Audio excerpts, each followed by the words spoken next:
गुजरात की ही बात है, गुजराती भाई बुरा नहीं मानेंगे। शहर का नाम और उनके परिवार का नाम हम नहीं लेंगे, लेने से अच्छा नहीं है। तो उन्होंने कहा महाराज जी ये हमारी बहू है। उनका विवाह तो हुआ नहीं, बहू कैसे हो गई? नहीं, विवाह तो अभी चर्चा चल रही, होने वाला है। अरे तो ये तुम्हारे घर में बहू कैसे आ गई? उन्होंने कहा हमारे यहाँ ये है कि वो ठीक से देख ले समझ ले परिवार को, इसके लिए वो घर में जितने दिन हो उतने दिन यहाँ रहे, 2-4 महीने एक दूसरे को समझेंगे देखेंगे, इसके बाद विवाह होगा।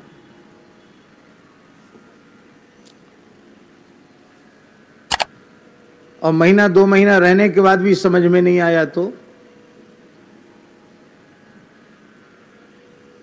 हम ऐसी स्थिति में सतीत्व की बात और पातिव्रत की बात कहना ही उपहासास्पद है।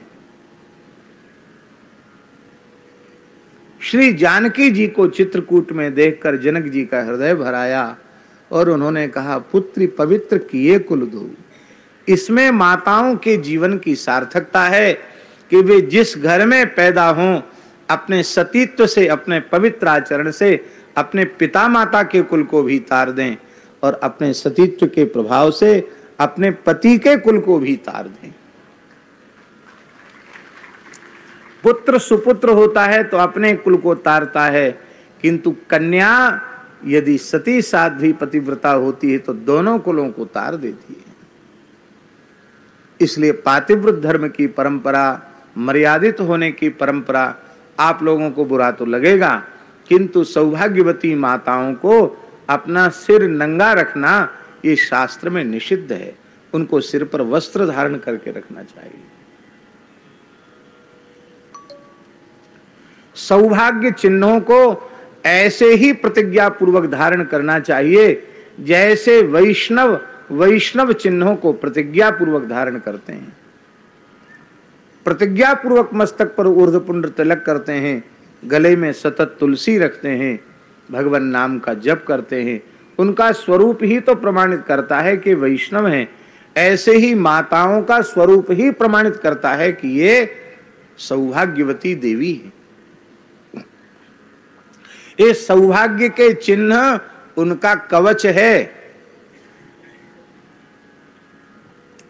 मस्तक पर सिंदूर देखकर किसी भी धर्मनिष्ठ पुरुष की सहज श्रद्धा हो जाती है, ये सौभाग्यवती देवी है।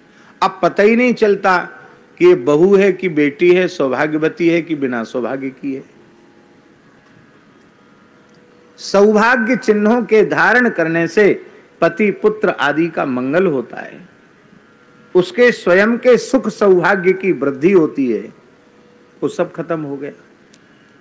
माताएं कामना करती थी कि हे प्रभु, हम जो कुछ व्रत उपवास आदि करती है, आप ऐसी कृपा करना कि हम सुहाग चिन्ह लेके परलोक जाएं।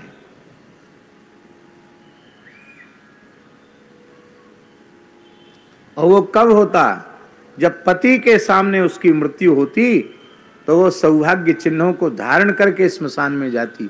माताएं अपना सौभाग्य समझती थी।